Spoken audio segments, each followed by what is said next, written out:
Ngiyanibingelela ekhasini lami la YouTube. Nikhuluma noMakhosumi Madlala Khweshube.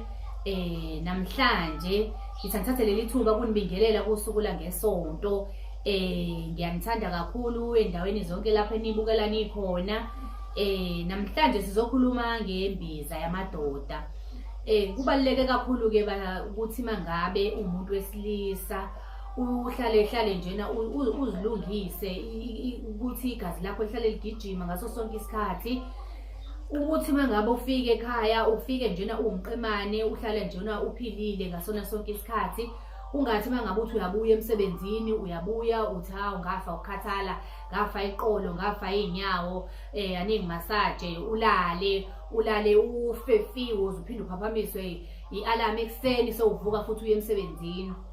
Kubalulekile ukuthi nje umuntu wesilisa uthola imbiza, uchathe, uphuze, ulule imsipha, enzela ukuthi phela uhlale nje nasemsebenzini ungakhathali nje, uhlale nje ukwazi ushekezela nje, wehle wenyuka, usebenze ngendlela nje, ungahlali uze umzimba wakho ucindezele ukhathele, ungavumi lutho. Ngiphethe imbiza yamadoda ke namhlanje ke obaba abangasokoli, omama emakhaya ngenxa yokuthi obaba basebenza kanzima emsebenzini.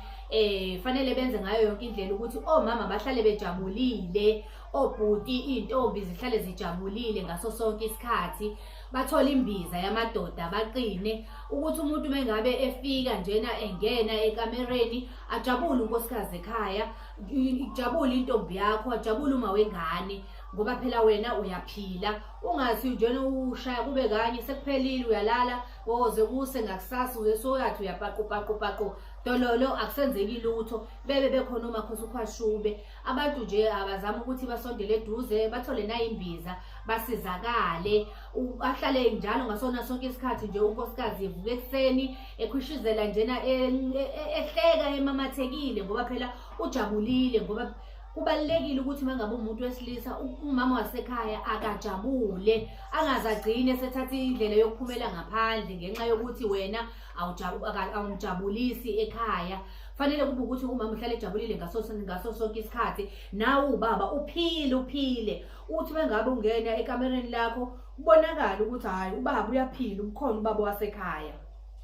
Ngalokho-ke ngithi-ke abantu abasondele eduze, bafone, bawhatsaphe, bafuthi bathole nayo imbiza, bafike esigodlweni bazothola nayo imbiza ukuze phela basizakale, kujatshulwe ekhaya, kuhlale kukuhle ngaso sonke isikhathi. Ngoba lento leyo baba ukuthi bayagqilazeka emsebenzini, basebenza kanzima, imisebenzi abayisebenzayo nezinto esizidlayo futhi nazo ziwumthelele wokutheni gcina umuntu engasaparticipate kahle ekamereni ngenxa yokuthi phela ukudla esidlayo akusekho kahle, nanokuthi futhi usebenza kanzima, uyagqilazeka, uyakhathala.